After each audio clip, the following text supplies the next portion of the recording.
Hello and welcome to Dice and Demons. I'm Emma and today I'm going to show you how I paint a Dragon Knight for a game called Warhammer Renaissance.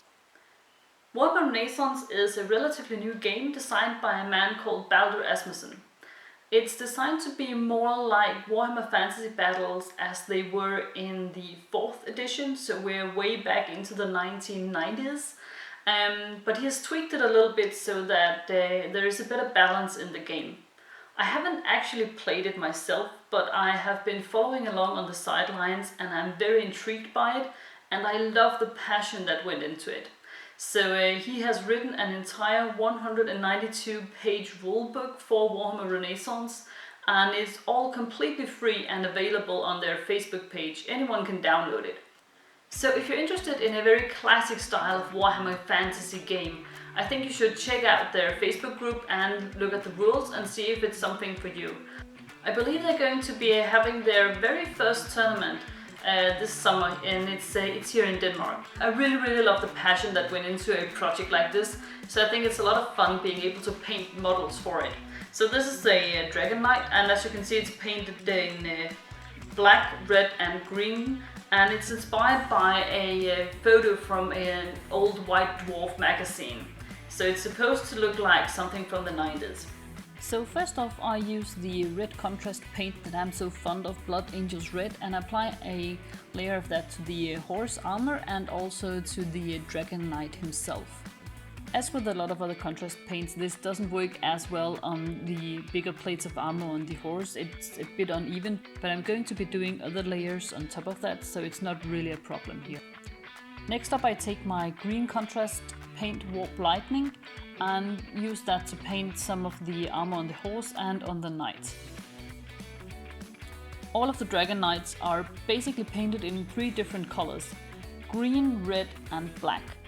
But they don't have to be all exactly the same, so you have a bit of creativity on where you put the red and the green and the black.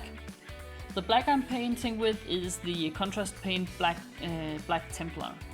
I think it works very well. There's a lot of gold on these models, and I'm using the Citadel base color Retributor armor. I think it's such a nice rich gold color. These models are pretty old by now, but I think they hold up really well. They have a bunch of awesome details. Some of them, especially on the rider, are a bit hard to pick out, but all in all I think they are still very nice looking models, and they are a joy to paint. Time consuming but very fun. All the horses are going to be painted white, and if you manage to find the old photo in the White Dwarf magazine, you'll notice that they are just plain white, no shadows or shades or anything like that. I'm cheating a tiny bit here because I don't think it looks too good, so I'm actually using a contrast paint to just make sure that we have a bit of shadow going on. And I'm using the Apothecary White, which I also really like. To get a bit of shade on the Retributor armor, I am using a chestnut ink, very old ink that I really like. And then I will be highlighting it with Stormhost Silver later on. And then I take my silver, it's the Stormhost Silver, and use that for the silver trim along the edges. Then I take my orange color. I have a Vallejo Game Color Orange Fire, and I use that to apply a bit of edge highlighting to the red armor. And then I take the layer paint, the Citadel layer paint Mood Green, and use that to do the edge highlighting on the green, and followed up with a bit of Flashgate Yellow. I prefer highlighting with yellow when possible because I think it gives the model a much more rich and warm tone. Sometimes you need to highlight with a white or something else, but I prefer yellow if it's possible. I then do a quick dry brush of the tail, which I painted with the Griff Charger Grey contrast paint, and then I just do a quick dry brush with white. Then I get out my Army Painter Matte White to paint the horse. I do most of the horse in a very bright white color, just to get as close to the original photo as I can without actually losing the shadow parts on the legs.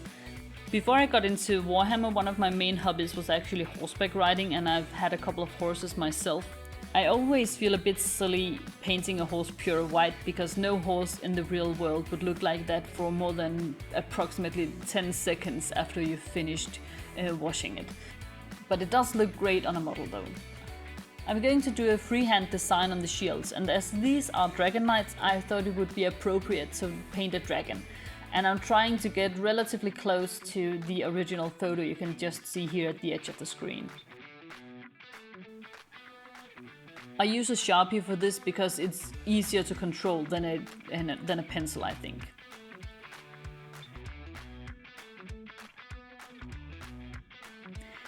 Then I also want to do banners, and I tried a bit of different designs, but in the end I preferred this one. These are dragon knights after all, so why wouldn't they have dragons on their banners?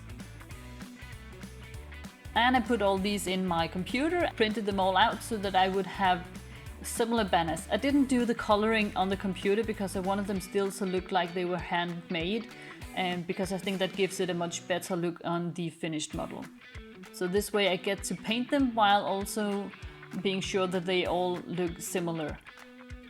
I do these not with the Sharpies, even though I could, but with paint, and that's because on thin paper such as this, the Sharpies will actually not stay very sharp. Here the pencils work better. And I'm just using the contrast paint Blood Angels Red for the wings and the Citadel layer paint Mood Green for the dragon itself. I like this part of the painting process. It was fun. It was almost like doing a coloring book or something. When I was done with the banners, I just glued them onto the model and it was all done. I'm pretty pleased with the way this turned out, and I think it was a fun challenge.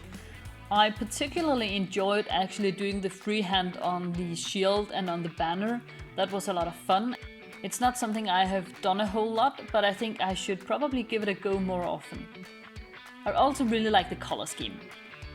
Red, green, black. I mean, what's not to love? I'm really looking forward to getting the whole unit done. I hope they will look very cool together. I hope you want to check out the Warhammer Renaissance Facebook page. As I said, I think it's a very cool project that is definitely worth looking into. And I also hope you will consider joining my Facebook group, the Dice and Demons Showroom, where you can show off all your models and we can share in the guilt of having piles of unpainted grey plastic in our basements. So that was all for today, and I hope you liked this video. If you did, consider giving it a like and subscribing to my channel. Thank you so much for watching. Bye!